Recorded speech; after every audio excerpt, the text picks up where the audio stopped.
जय माता दी मित्रों, 28 अगस्त 2026 में यानी रक्षाबंधन पे पड़ रहा है ग्रहण का साया। अब क्या होगा, राखी कैसे मनाएं, ऐसा कहकर मित्रों सोशल मीडिया में आप लोगों को डराया जा रहा है, आपको भ्रमित किया जा रहा है। और बहुत से लोगों के मेरे पास कॉल व्हाट्सएप आए कि गुरुजी 28 अगस्त 2026 को क्या हम रक्षाबंधन करें या नहीं करें। उस चैनल में उस आर्टिकल में ये आया है, तमाम तरीके के आर्टिकल सोशल मीडिया में आ रहे हैं और उसमें बताया जा रहा है कि रक्षाबंधन में ग्रहण का साया है, इसमें राखी बांधने से ये हो जाएगा वो हो जाएगा। बहुत से मोहतरमाएँ भी ऐसी बात कर रहे हैं। तो चलिए इसके बारे में डिटेल में इस कार्यक्रम में हम चर्चा करेंगे, वाकई में डरने की ज़रूरत है या नहीं है, इसके बारे में बात कर लेते हैं। सबसे पहले बात हम कर लेते हैं ग्रहण के बारे में, यानी चंद्र ग्रहण के बारे में। तो ये बात सत्य है कि 28 अगस्त 2026 के अंदर श्रावणी पूर्णिमा यानी जिस दिन राखी बांधी जाती है उस दिन ग्रहण होगा, लेकिन ये भारत में दिखाई नहीं देगा, भारत में इसका सूतक नहीं लगेगा। ये जो ग्रहण है मित्रों, ये Pakistan, Afghanistan, Iran, Iraq, America, Saudi Arabia में ये ग्रहण दिखाई देगा। तो वहाँ पर जो लोग रह रहे हैं, जो भारतीय रह रहे हैं, उनको उस दिन को स्किप करना पड़ेगा। शास्त्र के अनुसार वो दिन छोड़ा जाता है। अगले दिन यानी अमावस्या युक्त प्रतिपदा में आपको राखी मनानी पड़ेगी अगर आप इन कंट्रियों में रहते हैं, यानी 29 अगस्त 2026 को आपको रक्षाबंधन बनाना पड़ेगा। लेकिन यदि आप भारत के अंदर रहते हैं तो या नेपाल के अंदर रहते हैं तो मैं यही कहूँगा कि आप पे कोई असर नहीं है। आप जो है 28 तारीख को रक्षाबंधन मना सकते हैं बिना रोक टोक के, याद रखिएगा। और इस बार तो बड़ी अच्छी बात यह भी है कि भद्रा का कोई साया भी नहीं है, ना चंद्र ग्रहण का कोई प्रभाव भारत के अंदर दिखाई देगा। तो डरने की आपको आवश्यकता नहीं है, भ्रमित होने की आवश्यकता नहीं है। 28 अगस्त 2026 में बिना रोक टोक के, बिना डर के आप अपने भाई को राखी बांध सकते हैं। यानी श्रावणी पूर्णमासी या पूर्णिमा में कोई भद्रा नहीं है, याद रखिएगा।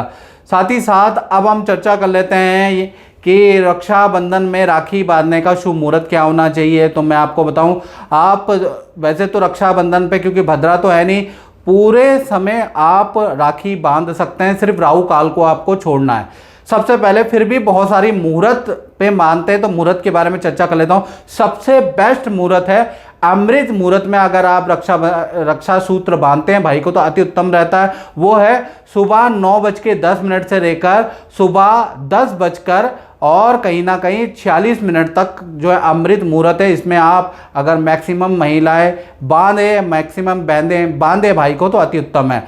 उसके बाद अगर देखा जाए तो आप जो है राहु काल को छोड़ दीजिएगा। राहु काल यानी कि सुबह 10:47 से शुरू होगा और 12:22। याद रखिएगा, राहु काल में राखी नहीं बांधनी है, इसको छोड़ देना है। इसके बाद पूरे दिन आप यानी 12:22 के बाद से 5 बजे तक राखी बांध सकते हैं, कोई दिक्कत वाली बात नहीं है। लेकिन सबसे अच्छा मुहूर्त एक तो सुबह का है, अमृत मुहूर्त है, और राहु काल को आपको छोड़ना है। अब बात कर लेते हैं कि कैसे हम पूजा पाठ करें और राखी बांधने में हमें क्या पूजा विधि का प्रयोग करना चाहिए। तो सबसे पहले भाई का जो मुंह होना चाहिए उस दिन पूर्व या उत्तर की ओर होना चाहिए, याद रखिएगा। साथ ही साथ आपकी राखी की थाली के अंदर रोली होनी चाहिए, अक्षत होना चाहिए, साथ ही साथ दीपक होना चाहिए और कुछ मिठाई आपकी थाली के अंदर होनी चाहिए। तीसरा, सबसे पहले भाई को आप माथे पे तिलक आपको करना है, दीपक आपको जलाना है। तो सबसे पहले दीपक जला ले, फिर उसके बाद भाई के माथे पे तिलक कर ले।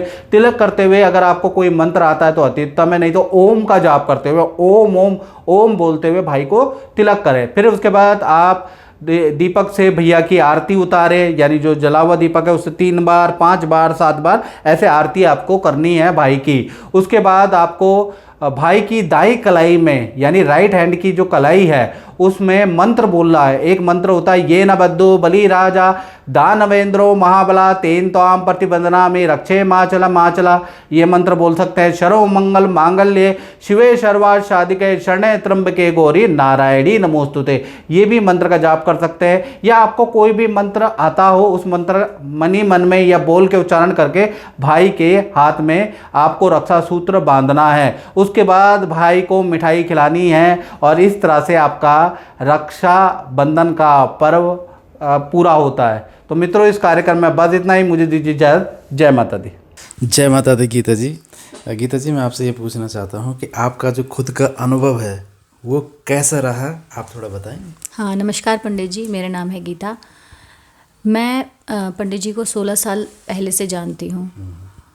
मैं आई हूँ, मेरे को कुछ प्रॉब्लम होती है, अगर जैसे मेरे फादर गुजर गए तो मेरे घर में कोई भी नहीं था हेल्प करने के लिए। मैंने पंडित जी से थोड़ी सलाह मांगी कि क्या करना है, तो पंडित जी ने मुझे बोला कि तुम अच्छे कर्म करो, फल ज़रूर मिलेगा। पंडित जी हमेशा मुझे समझाते हैं। मेरे पास प्रॉपर्टी नहीं थी, पंडित जी ने बोला, मेरे हाथ में जब नहीं थी, मैं किराए के मकान में रहती थी पंडित जी, वो भी नोएडा में। 7,000 रुपये किराया देती थी, अकेली थी घर में कमाने वाली। पंडित जी ने बोला, नहीं गीता, तुम मेहनत से काम करो, तुम अपना दिमाग भटकाओ मत, तुम अकेली हो तो तुम सब कुछ सही करोगी। और एकदम अनजाने में ही मेरे हाथ एक प्रॉपर्टी हो गई, फ्लैट, जो आज मैं अच्छे से रह रही हूँ गाज़ियाबाद में एक अपार्टमेंट में जी। और पंडित जी ने जैसे जैसे मेरी लाइफ में लिखा, उन्होंने बोला, गीता तुम सही मार्ग पे चलो, तुम्हारी शादी होगी, तुम्हारा बच्चा होगा, सब होगा। और मेरे को भी जब कोई प्रॉब्लम होती है ना, जैसे कभी कभी मेरा भी मन भटकता है, क्योंकि देखिए पंडित जी, मैं भी एक प्राइवेट नौकरी करती हूँ। हम इंसानों का दिमाग ना भटकता है बहुत, कुछ हमसे भी गलती हो जाती है। तो सबसे पहले जब मेरा मन भटकता है ना, मैं किसी पे विश्वास नहीं करती। इवन मैं अपने पति से, माँ से भी नहीं शेयर करती। आके मैं पंडित जी से बोलती हूँ, पंडित जी मेरे से ये गलती हो गई, किसी के साथ मैंने ऐसा कह दिया या कर दिया, अब मुझे क्या होगा, मुझे पता है क्योंकि इसकी सज़ा मुझे ऊपर वाला देगा, तो मैं अपनी गलती माफ़ी मांगने के लिए क्या करूँ। तो पंडित जी मुझे समझाते हैं कि गीता तुम्हें ऐसा नहीं करना चाहिए था, जो तुमने गुस्से में या बहकावे में कर दिया है, तो इसको अब तुमको ऐसे ऐसे करना है, समझाया है, ताकि और मेरे दिमाग में वो बात जब आ जाती है तो मैं आगे इन फ्यूचर वो गलती भी नहीं करती। और मैं पंडित जी से हमेशा हेल्प मांगती हूँ, पंडित जी मुझे थोड़ा समझाओ, मेरी लाइफ में मैं और प्रोग्रेस कैसे करूँगी, मेरी जॉब प्रोफाइल का क्या होगा। तो पंडित जी मेरे को एकदम सही सही से गाइड करते हैं। और जो मैंने देखा है, मैं अपनी मेहनत से भी और पंडित जी के गाइडेंस से काफ़ी ऊंचे पे आई हूँ। जो उपाय गुरुजी आपको देते हैं, उनका आपके जीवन में कैसा प्रभाव, चाहे वो मंत्र हो या उपाय हो? पंडित जी, उस मंत्र का तो बहुत बड़ा, आज तक मैं झूठ नहीं बोलूँगी, मैंने कुछ नहीं किया था। आज से हो गए 12 साल पहले, जब मेरे फादर ख़त्म हो गए थे, तब मैं कुछ भी नहीं मानती थी, ना भगवान ना कुछ, मैं कुछ भी नहीं करती थी। लेकिन उसके बाद मेरी मम्मी ने ही पंडित जी के पास लेके आई। पंडित जी ने समझाया कि गीता ऐसे करो, ये व्रत करो। पहले मैं कुछ भी नहीं करती थी, मैं तो खूब पिज़्ज़ा भटूरे ये सब खाती थी। लेकिन फिर जैसे मैंने व्रत रखने शुरू किए ना, मेरा दिल दिमाग सब साफ़ होने लग गया और सब कुछ अच्छा होने लग गया। आप खुद सोचिए पंडित जी, मैं किसी और के लिए नहीं, मैं अपने के लिए ही कर रही हूँ व्रत, अपनी ही जीवन के लिए कर रही हूँ, ताकि मेरे साथ अच्छा हो। मैं किसी और के लिए थोड़ी ना कर रही हूँ। तो पंडित जी ने मुझे समझाया, गीता ऐसे करो, तुम अच्छे कर्म करोगे तभी कुछ होगा। जो मेरे दिमाग भटक रहा था वो फिर भटकना बंद हो गया और मैं अपनी लाइफ में फिर अच्छा करने लग गई। और कुछ जो कि आपके जीवन में, चाहे गुरुजी ने लिखा हो कि कभी शादी के लिए या संतान के लिए? बिल्कुल बिल्कुल पंडित जी, तो उसी टाइम पे आपको प्राप्त हुआ? बिल्कुल पंडित जी, देखिए मैं बताऊंगी, वैसे मैं आपसे छोटी हूँ उम्र में, हर किसी की लाइफ में होता है। मेरा बहुत मन था कि शायद ना मेरी लव मैरिज होगी, लेकिन इन्होंने एक कागज़ पे पहले ही लिख दिया था कि तुम्हारी अरेंज होगी, और देखो अरेंज ही हुई है।